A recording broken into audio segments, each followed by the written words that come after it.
See? Yeah, Okay. she should pop. I'll message her on Twitter. Okay. I think we should be live right now. So hello everybody. If we're live, just checking this out Hi, here. everyone. Thanks for coming to the stream.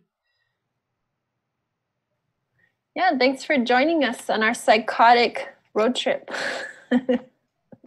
Vacation of sorts. Here we go. I see it. It says live.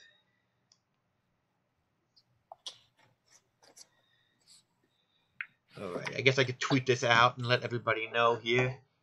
If you want to tweet it out here, Good. it should be there. All right. Go to my channel. It should be right there. It should be there. Yeah, oh, don't want to hear myself here.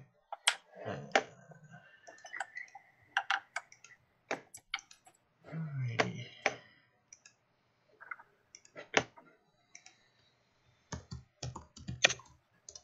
Hello.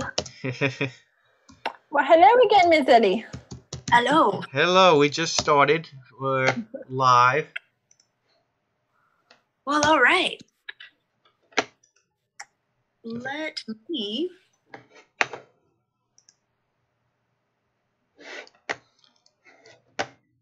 Oh, Stacy's here. Hi, Stacy. I'm pulling up my YouTube right now.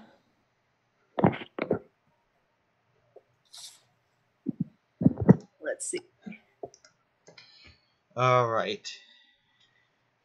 All ready? Already. Okay. So again, for those who aren't aware, we're talking about Perfect Days. This was a book that all of us read, a read-along during the Books in the Freezer readathon. Oh yeah, I have my copy too. I should show. Everybody show a copy so I can have it someday else. I don't like my copy though. Oh well. There's a copy that looks like Ellie's, but it's blue and it's got a butterfly in the center, and that's the one that I want. And now that I love this book, I'm gonna buy that one and put it on my shelf and show it off. I think that's the UK edition. I was looking at it. Yeah, I saw it on Book Hub or something like that. But yeah, it's the UK edition, and it's so gorgeous. Yeah, it was really pretty. But yeah, I almost got that one, but then I was like, I just got the boring copy. Yeah, I just went to Amazon and just picked the copy they had. I wasn't really, No, I'm really particular about my books and my covers, especially if I'm going to keep them. But I didn't know if I was going to like this book, so I didn't want to get all high speed about, getting the perfect copy. But now it's awesome, so I need it. Yeah. Display it with a butterfly in a jar. Every time I just think about that, it's just there's another book called A Beautiful Disaster. It's like a new adult book, and it has like a butterfly in a jar. So that's why I'm like, wait. It's weird sometimes though how books kind of interlatch like that, and they don't really intend to, but they have a little bit of something that you read, and you start picking up on stuff like that. I've noticed that the more into this journey I get with harrowing horror, I start picking up on nuances and just kind of connecting things together. I'm like, I don't think those are supposed to be, but that makes sense to me in my brain. But my brain's all screwed up now because of this book.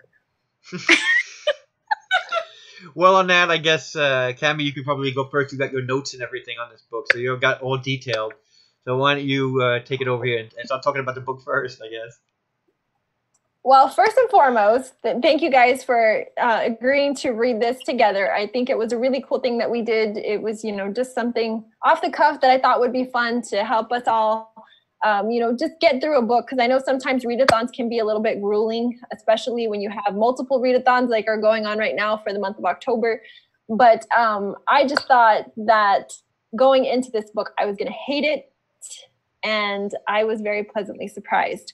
I think that kind of going on the notion that I was just talking about, when you are reading multiple books and you've read something on a similar premise or with a similar storyline, you have a tendency to kind of just assume, and what they say about assumptions, but you go in with those preconceived notions thinking that you know exactly how the story is going to unfold. And this book, starting off, I was still a little bit, frozen, if you will. I was chiseling away the ice because I was going in with that attitude. But it really captured me from the get-go, and I was really surprised. However, like I said, it mentally destroyed me because I found myself sympathizing with a psychopath, and that is wrong. I started questioning my morals and values in this story. I had to, take a shot of whiskey here and there, call my mom, tell her I love her.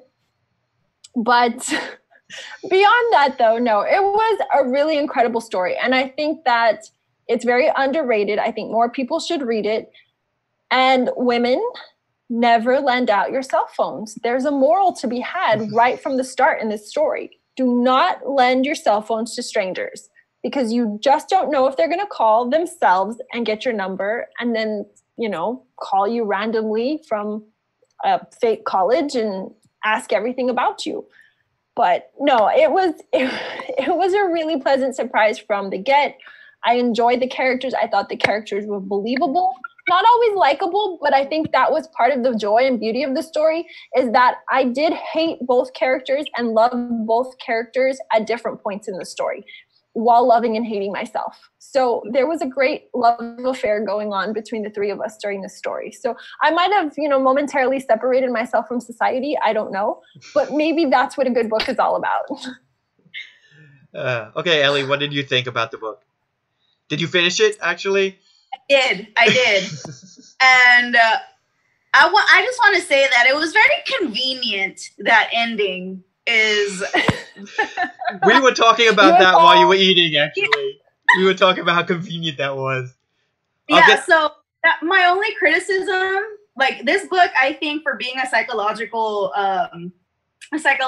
thriller, was very well written, because you get to be in the head of somebody who's very narcissistic and just very with sociopathic and psychopathic tendencies.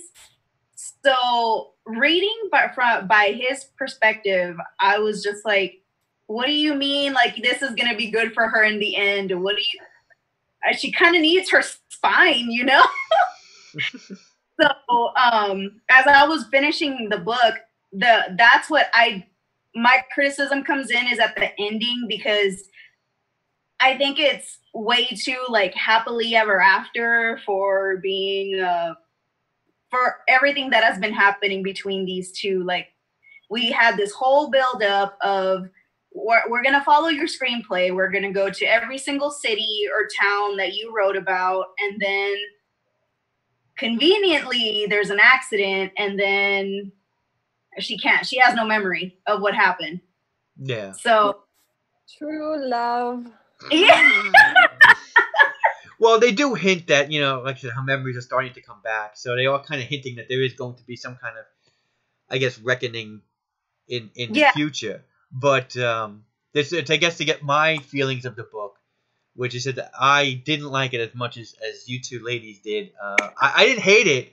I thought it was an enjoyable book, but I felt like there were just too many coincidences, too many just ways that the story just kind of happened, where he, this guy, kidnaps this girl because, suddenly he thinks he's in love with her, but then suddenly, they have this nice, perfect place for him to take her, and then he's able to figure out to say the exact right things, and all of the pieces go into place, even to the accident where it goes into place where she forgets, everything, to the point where, they kill this guy, and then suddenly, they tell the parents, and parents are like, okay, and they don't even care that, their daughter just killed somebody. It just seemed a little too convenient to me, and that was where it kind of took away some of my believability for the story. So that's kind of where it knocked it down a little bit for me. Honestly, I think that's why it sucked me in so much, because it just fell into place so perfectly. Now, don't get me wrong. I'm not saying that the ending was perfect. I'm not perfect. No pun intended. But it really did a lot for everything to just kind of make sense, because, granted, I haven't read You, and I know that the two of you had, and I know there's a lot of comparisons to that. But for me, having read The Collector by John Fowles and going in with that notion and that understanding, I think for me, that was what was so disappointing, that I felt that for me, the end was just a question. And so it was a big question. Well, what's going to happen? So he's stalking somebody else. Is it just going to be a continuation? And obviously it was intended for your mind to kind of wander and think about these things. But this just told you this perfect love story that just came to a, to an end. Yeah, okay. I didn't hate it. And I kind of hated myself for a minute for liking it. But I think that was the point. And I think that, I don't know if you guys read the note. Did you read the author note at the end of the book? Oh, I don't think I did, no. Oh, you need to read the author note. So he says his mom had questioned for a while why he wrote, the types of stories that he wrote. So she said, why can't you just write a love story? So he said, this one's for you, Mom. Which kind of makes you think, oh, he's a creep too. I love it, It was great. It gave me the feels all over again. I was like, oh, I just love you. I just want to squeeze your cheeks. That's so freaking cool. That's the kind of stuff I would tell my mom. Here you go, Mom. Give it to her in the heart-shaped box. Oh, God. And then even creepier, then he goes, oh, and just so you know, I did do some testing. A petite girl will fit in a suitcase quite nicely. I'm like, yeah, wow, what cool. I mean, who did he get to practice that with him, That's hilarious. Hey, you there, you're tiny. Come, sit in my Samsonite. You're tiny, come to my Samsonite.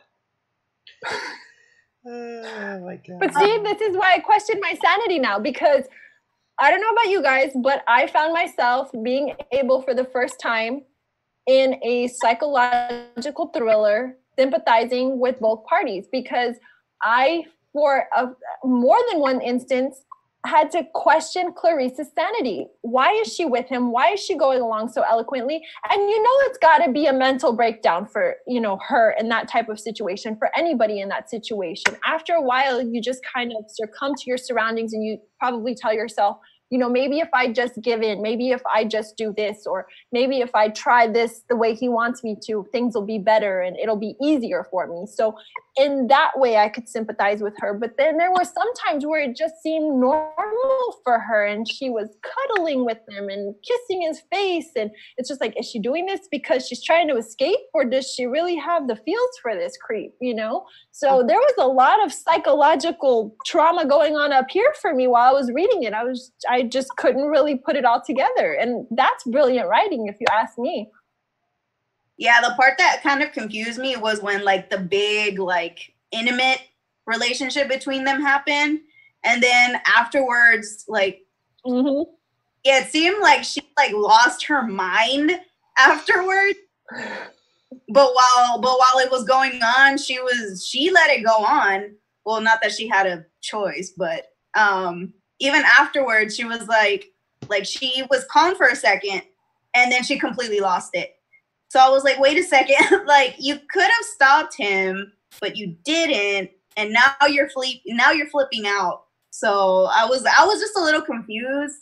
But then you keep reading on her, and you find out how she has this complicated relationship with her mother, and how she thinks that her mom is disappointed in her. And at this point, we can only take her at face value, because later on in the story, her mom is just worried and has so much guilt and just wants her daughter to be okay. So yeah, I was just she was a very complicated character, which I really admire, but then also I just still think that she's a very unlikable character. So I couldn't help it that I was just well. And that's how I felt about Tio. I really felt that he wasn't, you don't want to sympathize or empathize at all with a psychotic narcissist, but there were moments where he seemed more believable and validated than she did, because she had these moments of just void where you really couldn't place her and you didn't know where she was going or what she was thinking. And he just seemed sensible and logical. And it really pains me to say that, because I know what kind of monster he is. but there was times, and I felt this way reading The Collector too, where I just kind of thought to myself, well, yeah, if you were just a little bit less doing this and a little bit more doing that, you would be an okay boyfriend, you know? And it's scary that I thought that way about him. But Well, he had like, family. well, yeah, he had family issues too. Good guy. Yeah, he had family issues too with his mom as well. So he had the issues as well, and probably was using her as his escape way out of that in a way too, I believe. That part for me was creepy though, because did you notice how he had really almost void emotion or love and feeling for his mom? I mean, he had a hard time saying I love you to her, but within 2 days he said he loved Clarice. And I just thought that was super creepy, because how can you not easily say I love you to the woman that gave you birth and sympathize with her situation and you know, knowing what she's going through physically, and you know, just that she's not the same woman since the accident, and then just love this complete stranger and be completely enamored and focused on that. That just really intrigued me as far as getting into the psychosis of people. For me, that probably could come down to something like caretaker fatigue. I've seen that a lot. You know, when you're taking care of somebody who is sick, it is a draining process on a person, and it could play with your emotions as well. So I could see how that might kind of get him, kind of could mess with your emotions if you're in that kind of situation for a long period of time, especially with a person who's not, I guess, how could we say, a person who's basically maybe not socially inept a little bit as well, kind of like the other book. You know, when he's in that situation and he's already kind of like, you know, taking care of somebody now, that caretaker role is almost kind of like a hindrance to, at least what he would see as a hindrance to his own moving forward in life. So I could see why that could actually put some resentment there between him and his mother. So I actually understood that. Yeah, there's a line in the book that I think explains Tio, like, when it comes to like relationships like that, because he says, I don't believe in God, but I still go to church. So it's like, I don't love my mother, but I still respect her. Like, I still take care of her. So I thought, like, that was a creepy section too, though, with all that comparison that he was doing while he was in church to the normalities and just kind of validating his norms. I'm like, ooh, I don't know if I like you or hate you right now. I was still making that determination. But that, yeah, I agree with you completely. That definitely did it for me. Yeah, I was like, when they were, I think this is when, after Clarice couldn't walk anymore, is when they were talking about religion, and or it's before she couldn't walk, and they were just talking about how if you believe in God, and that's when he was like, no, but I still go to church. And I thought that was just it's very relevant, I guess, because there's people that are like that too, like that will or that are just very complicated people who, like, what I want to say, that relationship or that way that they think makes them act out they have their own norms that they think are okay, as opposed to us who are just you're doing it too, Ellie. You're doing it. You're validating narcissistic behavior. So yes, I am not alone. See, you are doing exactly what you are validating narcissistic behavior. That is not normal. And that's exactly what I found myself doing. I was starting to sympathize with him and say, you know what? He's got a point there. Yeah, you know what? Absolutely, Tio, you are right. I agree with, and I'm like, wait a second, Cammie, what the hell is wrong with you? You need to go to church. You need Jesus in your life, because this is wrong. And that for me is why I gave the book the rating that I gave it, because it started to question my morals, my values, my integrity. I, for the first time, found myself sympathizing, you know, and I, like I said, I did mildly do that in The Collector, but not to the level or to the degree that I did in this book. And it scared me a little bit, because I knew the kind of person he was. I knew that the behavior he was ensuing was not normal, but yet I sympathize with him more than I did with Clarice, and she's clearly the victim in this situation, and that's creepy. I live up to my Twitter name, Creepy Cammy.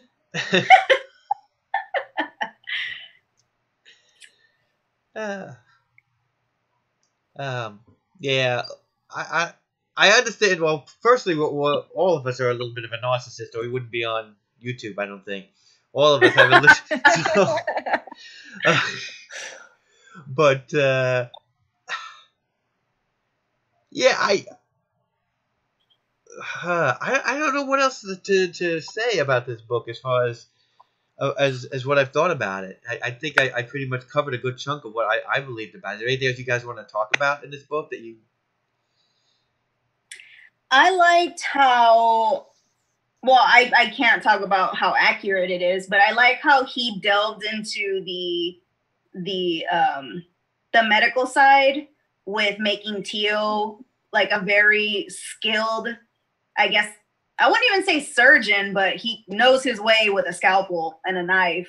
So I thought that was very interesting how he brought in like a little bit of science and medicine to this story, especially when you see that, I want to call him Bruno, but it's not Bruno. What is his name? I totally forgot his name. You put Bruno in my head. I'm like, dang it. I was calling him Bruno. It's not. Briano. But, you know, Clarice's ex-boyfriend. So Briano. The way that he, like, methodically and very skillfully was able to, the way that Rafael was able to describe the sounds of the limbs coming out of the socket, I was cringing so hard. I thought that was fantastic. I thought the ability for him to worm is, I really like that. I really liked his writing. It was very it's not what I was expecting at all from a translated work. And yeah, so that was like one of the main things that got me. It was very easy to read. Like once you start, you kind of just wanted to keep going.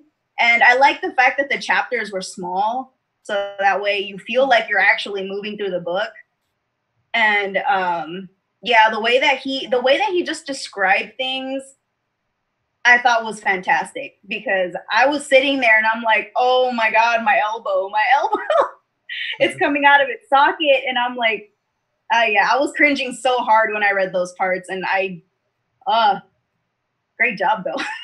That for me is kind of what desensitized my feelings though towards our, main antagonist, is the fact that he could easily dismember a body and have no remorse to that. I mean, he actually found joy. And after he was done dismembering, actually, I don't even think he was completely done dismembering. He was partially the way through it, and he had not disposed of the body yet.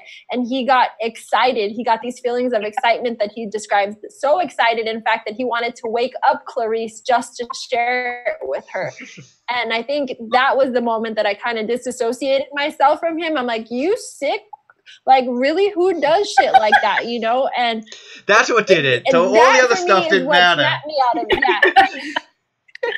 All the other stuff was fine, the syringes, the beating her on the head with a book, that's normal stuff. But the minute the dismemberment happened, I was done with it. Now we know your line is dismemberment. Yep. As soon as that esophagus opens and the whole body is, dismembered and the arms are popped out, I'm done. I'm done with you. We can't be friends anymore. But everything before that, we're good. No, but I mean, that just goes to show you, where his mind was at psychologically, that he had no qualms with doing that. And there's so many times in the story you do see our author reference to his feelings about himself, as the character Tio, as saying, if more people were like me, the world would be a better place. it's like, wow, do you really think that way? Do you really have those feelings that someone as sadistic as you, if there was more of you, that we would be okay? Because he normalizes everything. And the beauty of the writing style of this book was, you know, as Ellie said, the chapters were small, so it helped to kind of keep the flow going. But the writing was very believable.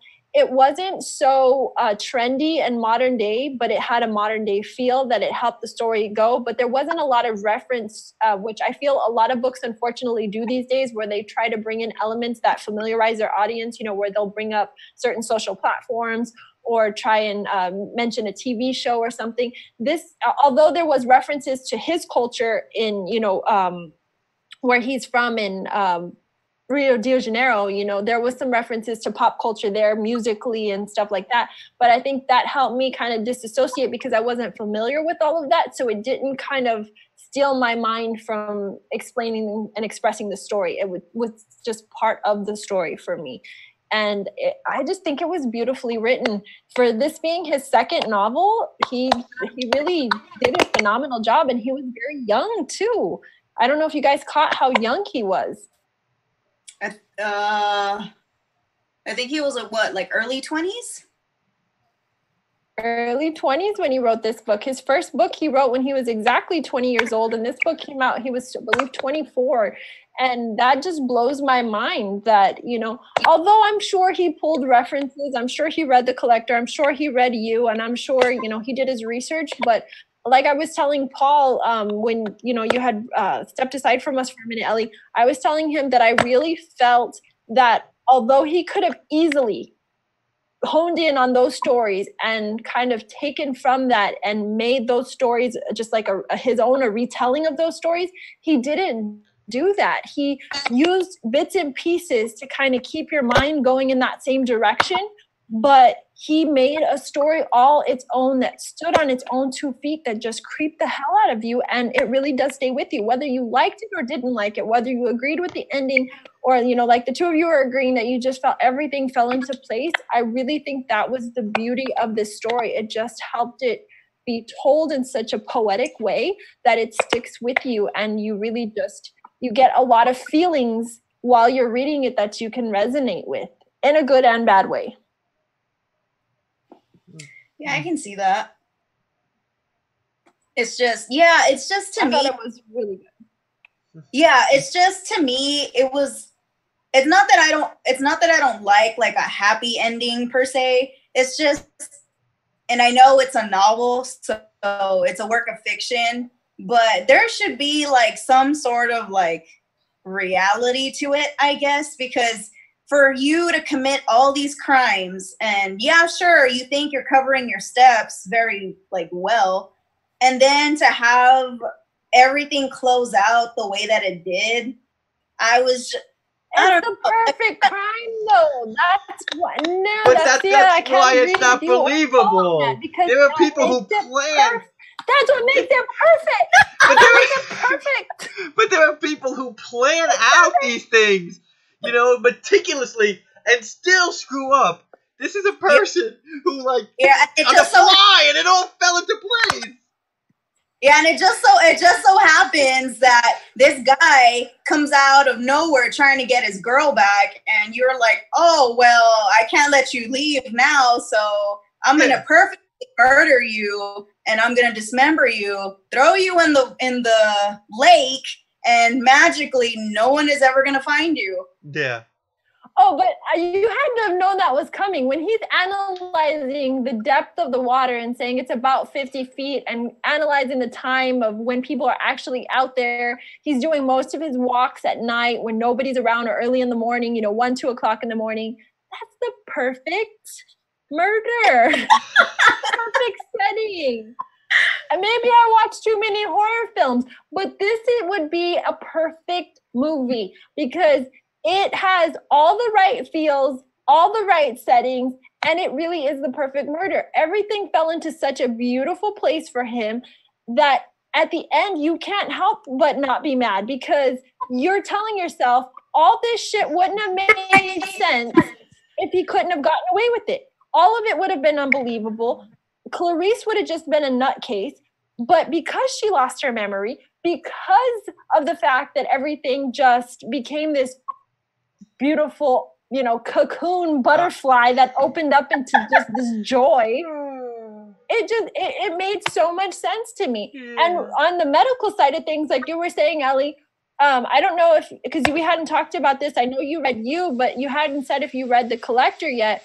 There was a lot of, you know, scientific terminology in The Collector because he was an etymologist and he collected butterflies as a specimen. That was his job. And for me, this even took that a step further because I'm like, ooh, he deals with corpses on a regular basis. So this is going to be good. And even when he's explaining to Clarice about Gertrude, and I thought that was very interesting that he builds up Gertrude and he makes her out to be this, you know, amazing woman, even though she is a corpse.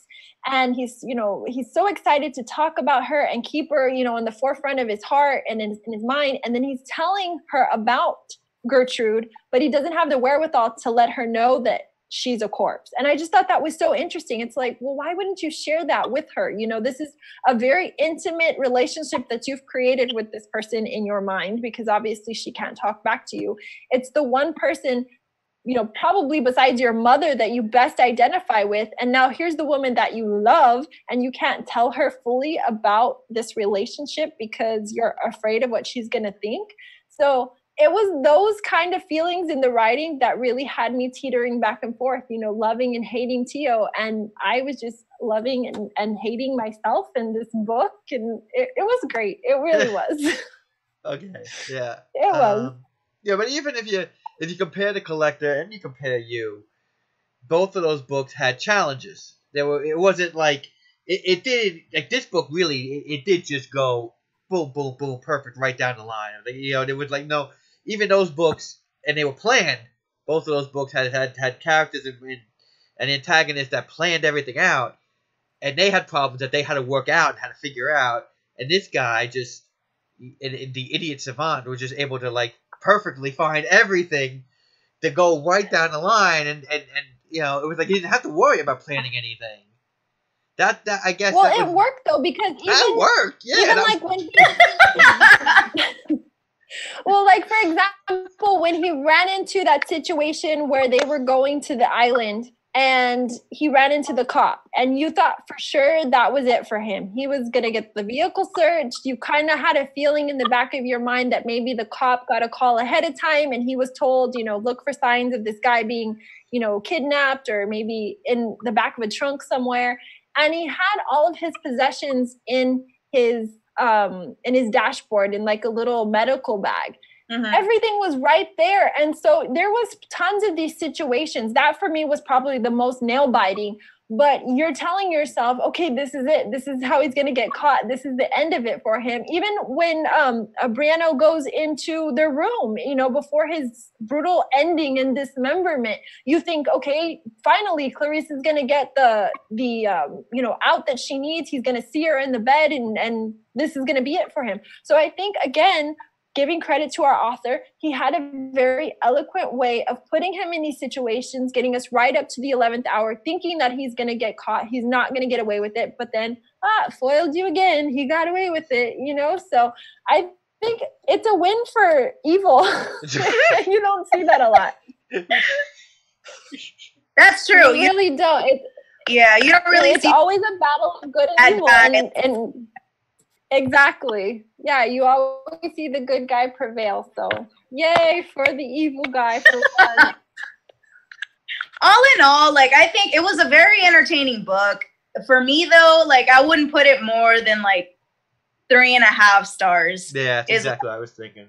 Yeah, because there's a lot that I like, but it's just the coincidences are just way too much, especially when it's just like, oh, when he asks the old lady what her name is, since they call her Tinkerbell, and she's like, oh, well, my name is Gertrude. I'm like, oh my god.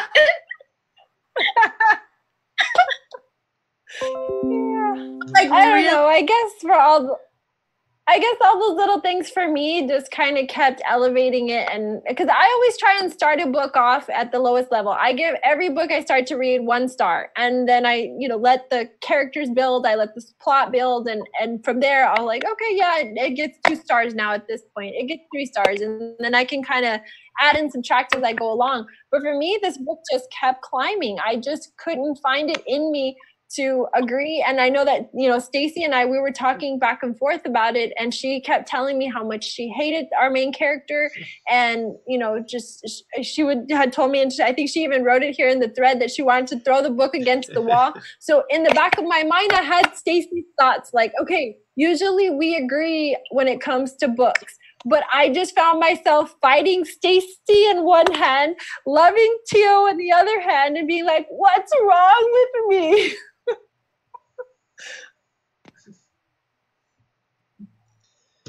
You're just having conflict of interest here. Definitely. But overall, I think that's why I gave it 5 stars. Actually, yeah, like almost all of the characters for me were unlikable, except for even the mom was like teetering on the unlikable. And I don't mind having unlikable characters. It's just I want you. Tio's or Clarice's mom? Both of them. Oh, really? Yeah, because like she would just get like, well, she's a mom, she's being protective and all that, but she would just be like, well, I had a dream that I had really bad dreams, and then Clarice ends up, or the dog ends up dying, and then I had more dreams, and something happens to you and all this stuff. And she was just very I wouldn't say naggy, but kind of naggy. And for me, maybe it was just like the Hispanic culture, having grown up, with that in the forefront of my mind. I kind of just saw her as that typical Hispanic mom, because they have a tendency to be a little bit more spiritual, with the, the believing in the voodoo and the dolls and the dreams. And so for me, I never saw fault in that. I just saw that as she's a loving, caring mom who has this bad premonition about her son, and she's trying to share that with him. So to me, that made the story all the much more believable, because there was so much cultural element in it, and I love that. So at no point did I ever feel, I just felt bad for her at the fact that her son was so cold to her, and really that was all she had left in this world. Her husband was gone, her dog unfortunately is gone, and now that's it. That's what she has her son, and he's a complete nutcase. The thing about the son though is, we should say he's a complete nutcase, but the whole concept was he started this with her. I mean, is there any history, except for how he treated his mom, that he did this before? Well, no, and I think that's kind of touched on. There was a reference to a girlfriend that he had when he was 15, but I don't think that. And I guess for me, what helped me kind of make these distinctions or make these have these thoughts about him is it had the similarities to our main antagonist in The Collector as well, where none of this was even thought to be touched, tampered with, discussed, or brought to the forefront until it was that one person that brought it out. And so I think the thoughts and feelings for him were always there. They were always embedded within him, because obviously he's not right in the head. But it took her to bring that out of him. It took her to invigorate those senses and to give him a reason to live. I mean, he clearly says it from the moment he met her, that it was just that one kiss on the cheek that changed his whole outcome and his whole perspective of life. It's almost like it awakened something within him. So she gave him purpose. And in a sick, sadistic sense, I think in some way he gave her purpose, because she was, and I know this is a sick way to look at it, and it's a sick way to validate it. He didn't become sadistic until she rejected him. What if, like you said, that situation was, what if she didn't reject him? Would he have still become that sadistic person in the future, you think? Or is it just something? Yeah, absolutely. It was embedded in him. I mean, and not to say that all people that work in a morgue or that work with, science or medicine or something have these tendencies, but I think that there is maybe some kind of nuance that comes with this. And maybe, again, it's having read so many psychological thrillers and horrors and stuff like that. But anybody that works in that field, they're already disconnected from society in some way because they're so isolated in their profession. They're a craft and a genius all in their own right. Nobody can really relate to them. Nobody can understand them.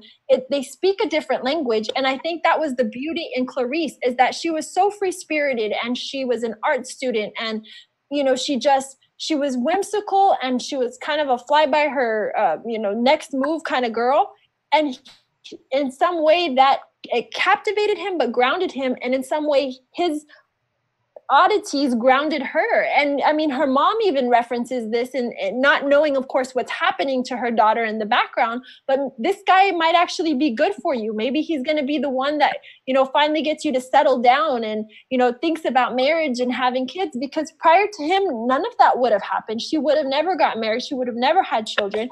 And I'm not trying to validate the sickness that ensued, with the development of the relationship, because I know that's what it sounds like. Everybody's going to be like, okay, exit stage left, unsubscribe from Kevin's Corner. She's something's the hell wrong with that one, But I just think that was the beauty in the writing, is that although they were both on opposite ends of the spectrum, and he was a narcissistic and he was separated from society, I think that was the beauty, that she needed to settle down. And I think that somehow brought all of that out in him. And sick, yes, but it worked. It worked. Let me tell you again, perfectly. Word of the day is perfect. Brought to you by the number 5, because 5 stars. Okay. I don't know. Maybe I'm too critical of. I think I'm just too critical of the just the way that things turned out. What I would have liked to see, though, because this did take place in Brazil, is more like more world, to make me believe that you're in Brazil. Because like you say, like, you're in Rio de Janeiro, okay, you're drinking their alcohol, okay. And you get the scenery of the beach where they're at, but other than that could be anywhere, which I guess in a way is good. That way you can relate it. Like, you can be like, oh, okay, well, I know somewhere that's like that. But I would have liked it to feel more like Brazil, so that way I could be like, oh, so this is Brazil. This is what Brazil is like. I think maybe that was the issue in translation, though, because I think that. Because, I mean, you see the cultural references to the music and the movie stars and the writers and stuff from Brazil. So I think that in some way, as he's writing this, to him, it's just, like as if we were writing a book based here in the States. It's just nomenclature, that what's around you. So I think that once it had been converted from their native language to our language in English, that should have, been something that they added to help us with the ambiance of the story. Yeah. And that, I agree. That fell flat. Any more thoughts, Paul? No. I think that's about it. Like I said, I think me and Ellie are pretty much on the same page, and Cammy is in a love affair with perfect book. But that's fine. That's fine. No, I think if I could give you guys, if I could ploy in any way with the two of you, I think that if you're not so critical and you just kind of take the story from a different perspective, in the sense that there's not so much comparison, and it's really hard to do when you read in the same genre all the time, to not compare it to something that you've read before. But I think if you let this story stand on its own, and you see the beauty that our author did by having that avenue to have done a retelling or such a very likeness comparison to the other stories that we've been, so adamantly talking about, but appreciate the fact that he didn't do that. No matter how much coincidence happened, no matter how much convenience happened for our antagonist, there was something to be said for his writing style and just the perfection of the twist at the end. Like, yes, that is awesome, you know? And even though it's on, like I said, the bad side of the spectrum and we're rooting for the bad guy, you've got to root for the writing because that was an epic ending. And that's what you want in a psychological thriller, to have a psychological mind. It was so funny because when I got to that point, I literally turned to my boyfriend and I was just like, am I in Days of Our Lives right now? I feel a soap opera. Cue the music. You guys are too critical, but that's good. Yeah. I mean, it's nice to have both perspectives because then you're going to get the best of both worlds. Yeah. Yeah. It wasn't awful though. Like I will say it wasn't like something that I would be like, oh my God, I can't believe I read this trash, you know? But it wasn't to the point where I was just like, okay, I personally can't justify giving it a 4 or higher rating because that to me means that it is either a very good book or it made a really big impact, which it was very entertaining. It was, but to the point where it made an impact on me, not so much. Yeah. It's no you or and the I collector. think that's why I gave it 5 stars. But for me, and I gave the collector 5 stars too, though, because I enjoyed the double perspective of being able to flip the coin and see inside both of their heads. And I would have loved to have gotten inside Clarice's head. But I gave this story 5 stars because the writing did just that for me. I started off with preconceived notions that I was going to hate this book. The first 2 or 3 chapters, I was cringing my teeth like, no, you're not liking this. No, you're not liking this.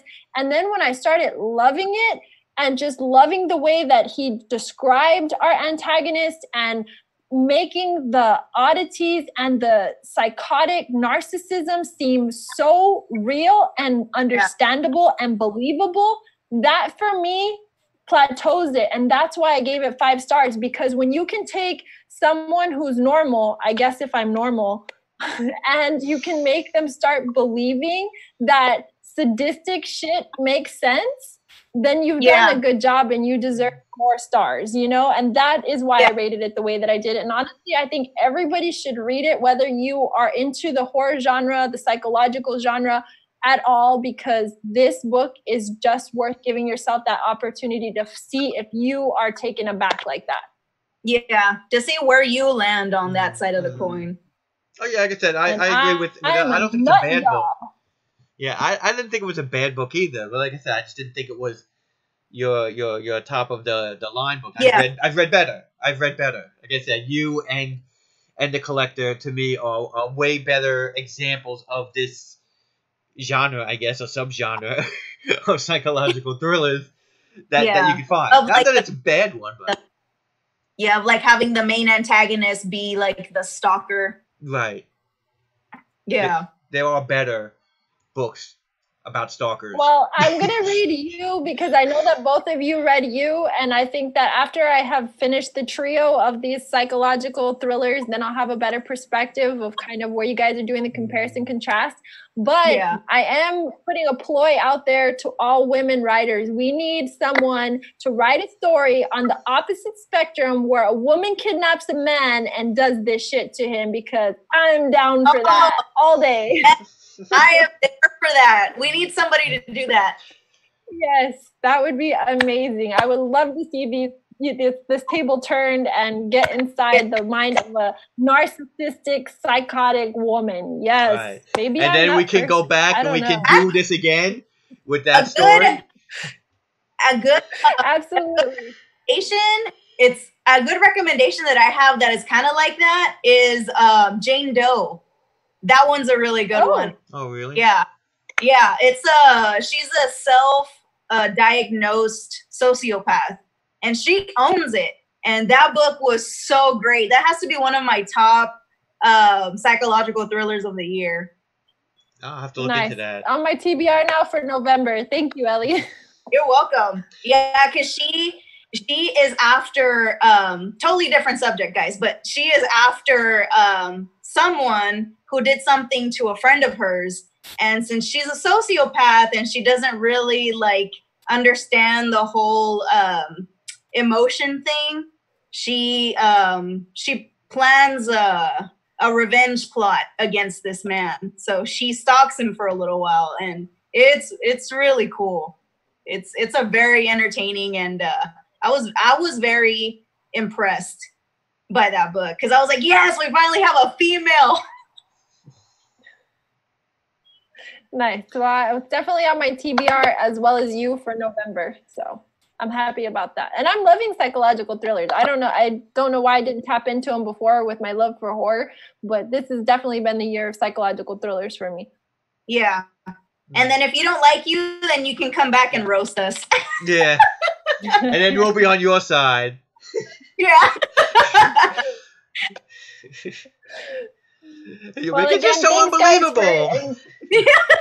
Like, this book was so good.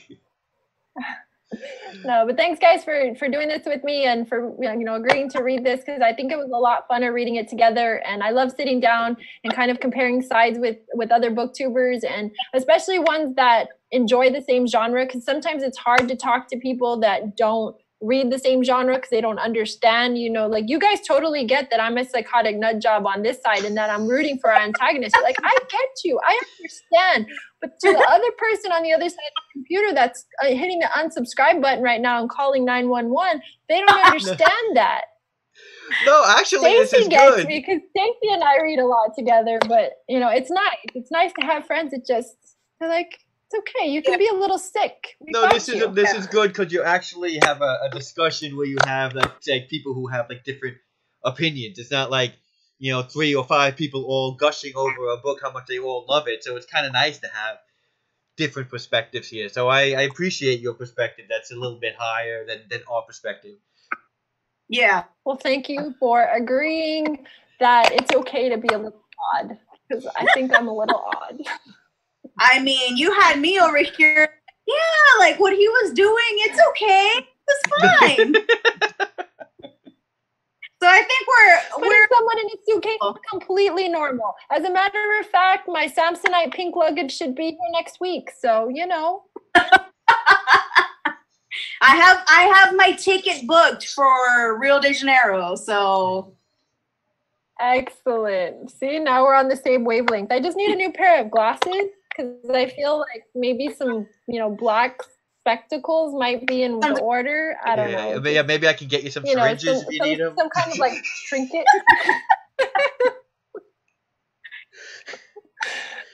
Well, all right, guys. Well, okay. I think we've covered. If you guys want to like just talk about your channels, talk about your stuff to this video for other people to watch. Oh yeah, let's just all plug our channels in case anybody watching or anybody that watches later. So Paul, we'll leave you the forum since this is your channel. Okay. Just well, hopefully people are watching this on my channel, so hopefully they know about my channel. But like I said, I cover horror and I cover fantasy and YA and sci-fi and manga and comic books and I think if it's written, I probably cover it. But I enjoy doing collabs, and this was really fun to do. I really appreciate both of you coming onto my channel and doing this. And like I've said before, anybody who wants to do a collab with me, please hit me up. I'm pretty open to it because I really do enjoy that part of the BookTube community and really want to get more into that as well. So, whatever you want to say. Go ahead, Cammie. All right. Well, of course, you guys know Paul and I have collabed before. So I'm Cammie from Cammie's Corner. I cover mostly horror now. I found horror is my niche. It always has been, but I've just finally given into the dark side, and I focus a lot more on that. Of course, you guys know I do my monthly harrowing horror, which we read and discuss the book. But I find that even in my off time now, I've kind of gravitated to just naturally picking those up. And I do read some kids stuff. And when I do focus on that, it's typically middle grade. But I, like Paul, love to collab. And I'm so grateful that, Ellie, you were in on this mix because I got to meet you through this avenue. And I think you're spectacular. And I'm just really grateful to have been able to work with both of you. Aw, thanks. So I'm Ellie, and my channel is The Ellie Effect, and I used to read just romance. So this is and then I went into a huge slump until this year when I started branching out and reading everything. So I read fantasy, YA, still romance, horror, psychological thrillers. I have come to find out that I really enjoy thrillers of any kind and horror novels, especially I have been on a Japanese thriller horror kick right now, and yeah, I just really love the genre, and I was very excited to participate in something like this. This has been my first time ever doing like a live show from a buddy read, and I was so excited, and I'm just grateful that you guys had me for this readathon, and I'm so happy to have found y'all's channels and to have read this book, just because that's what I like about the community, about just sharing and nerding out over love of books. So Alrighty. Agreed. Okay, so after I think we'll end it here. To everybody watching in now and in the replay, thanks again for watching, and I hope to see you soon. Bye bye for now.